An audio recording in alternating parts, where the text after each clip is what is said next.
উত্তর হোক বা দক্ষিণ, সমগ্র বাংলা জুড়েই ফের একবার দুর্যোগের আশঙ্কা। দুই বাংলার আকাশেই দেখা যাবে দুর্যোগের কালো মেঘ। একদিকে যখন ঘূর্ণিঝড় মন্থার জেরে দক্ষিণ ভারতের আকাশে পাক খাচ্ছে চিন্তা, সেই সময়ে বাংলাতেও বৃষ্টির পূর্বাভাস দিয়েছে আবহাওয়া দপ্তর। ইতিমধ্যেই মৌসুম ভবনের তরফ থেকে বলা হয়েছে, ঘূর্ণিঝড় মন্থা গতকালই তীব্র ঘূর্ণিঝড়ে পরিণত হওয়ার পর বর্তমানে তার পরোক্ষ প্রভাবে দক্ষিণ ভারত সহ পশ্চিমবঙ্গেও চলবে বৃষ্টি। গতকাল রাতেই অন্ধ্রপ্রদেশের কাকিনাড়া বন্দরে আছড়ে পড়েছে ঘূর্ণিঝড় মন্থা, যার পর এটি স্থলভাগে ঢুকে ক্রমশই শক্তি হারিয়ে ফেলেছে। যখন এটি ল্যান্ডফল করেছে তখন এর সর্বাধিক গতিবেগ ছিল ঘন্টায় 110 কিলোমিটার পর্যন্ত। এই ঘূর্ণিঝড়ের প্রত্যক্ষ প্রভাব না থাকলেও এর পরোক্ষ প্রভাবে বাংলাতেও রয়েছে দুর্যোগপূর্ণ আবহাওয়ার সতর্কতা। আজ দিনভর মেঘলা আকাশ দেখা যাবে গোটা দক্ষিণ বাংলায়। বিশেষজ্ঞরা জানিয়েছেন, এদিন বেশিরভাগ জায়গাতেই মেঘলা আকাশের সঙ্গে বিক্ষিপ্ত বৃষ্টির পূর্বাভাসও রয়েছে। সবথেকে বেশি বৃষ্টিপাত চলবে দক্ষিণ 24 পরগনা এবং পূর্ব মেদিনীপুর জেলায়। এছাড়াও উত্তর 24 পরগনা, হাওড়া, হুগলি এবং ঝাড়গ্রামেও রয়েছে বৃষ্টির সম্ভাবনা। বৃষ্টির পাশাপাশি থাকবে বজ্রবিদ্যুৎ এবং দমকা ঝোড়ো বাতাস। সমগ্র দক্ষিণবঙ্গ জুড়েই আগামী শুক্রবার পর্যন্ত এমনই বৃষ্টিমুখর আবহাওয়া দেখা যাবে। উত্তরবঙ্গেও রয়েছে এই বৃষ্টির সম্ভাবনা। উত্তরবঙ্গে আজ থেকেই দুই দিনাজপুর এবং জলপাইগুড়ি জেলায় বৃষ্টি চলবে। এরপর আগামীকাল থেকে বৃষ্টির তীব্রতা আরও বাড়তে পারে, ভিজবে পাহাড়ি এলাকাগুলিও। দক্ষিণবঙ্গের মতোই উত্তরবঙ্গের জেলাগুলিতেও আগামী শুক্র থেকে শনিবার পর্যন্ত টানা দুর্যোগপূর্ণ আবহাওয়া দেখা যাবে। তারপর রবিবার থেকে উত্তরবঙ্গের আবহাওয়ায় কিছুটা হলেও পরিবর্তন আসবে। এখনও উত্তাল রয়েছে সমুদ্র, রয়েছে ঘূর্ণিঝড়ের পরোক্ষ প্রভাব।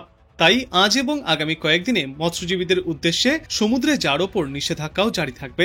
এ বাংলায় মন্থার সরাসরি প্রভাব না থাকলেও পরোক্ষ প্রভাব পড়তে পারে বলে অনুমান করছেন বিশেষজ্ঞরা। আজ থেকেই উত্তর দক্ষিণ বাংলার সর্বত্রই বিক্ষিপ্তভাবে বৃষ্টিপাত শুরু হবে। বিশেষ করে উত্তরের 5 জেলায় রয়েছে ভারী বৃষ্টির সম্ভাবনা, যার জেরে পাহাড়ি এলাকায় কমতে পারে দৃশ্যমানতা। এ বিষয়ে আগাম সতর্কতাও জারি করেছে আবহাওয়া দপ্তর। ঘূর্ণিঝড় মন্থার দোসর হতে চলেছে নতুন করে তৈরি হওয়া পশ্চিমী ঝঞ্ঝা। উত্তর পশ্চিম ভারতের পার্বত্য এলাকা দিয়ে তা প্রবেশ করতে চলেছে। আবহাওয়া দপ্তরের পূর্বাভাস, এই জোড়াফলায় দক্ষিণবঙ্গের উপকূলবর্তী জেলাগুলিতে বৃষ্টিপাত ফের শুরু হতে চলেছে। শুক্রবার পর্যন্ত এমনই দুর্যোগপূর্ণ আবহাওয়া থাকবে গোটা বাংলায়। গত দুর্গাপুজোর মতোই জগদ্ধাত্রী পুজোতেও বৃষ্টি কাটা হয়ে দাঁড়াবে। কিন্তু ফের এই সপ্তাহের শেষে শনিবার থেকে ধীরে ধীরে কমতে পারে বৃষ্টির পরিমাণ। উত্তরবঙ্গে 31শে অক্টোবর পর্যন্ত দার্জিলিং, কালিম্পং, আলিপুরদুয়ার, কোচবিহার এবং জলপাইগুড়িতে অতি ভারী বৃষ্টির সম্ভাবনা রয়েছে। 200 মিলিমিটার পর্যন্ত বৃষ্টিপাতের আশঙ্কা।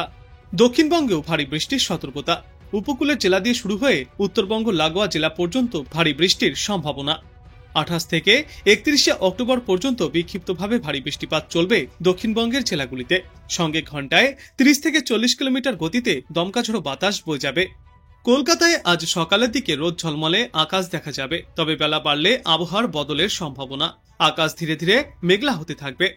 দিনের বিভিন্ন সময়ে বিক্ষিপ্ত বৃষ্টির পূর্বাভাসও রয়েছে। আজ থেকে শুক্রবারের মধ্যে বৃষ্টির সম্ভাবনা সব থেকে বেশি। বুধবার এবং বৃহস্পতিবার তুলনামূলক বেশি বৃষ্টিপাত চলবে কলকাতা এবং উপকূলবর্তী এলাকাগুলিতে। বজ্রবিদ্যুৎ সহ হালকা থেকে মাঝারি বৃষ্টি এবং ঘন্টায় সর্বোচ্চ 30 থেকে 40 কিলোমিটার গতিতে দমকা ঝোড়ো বাতাস দেখা যাবে।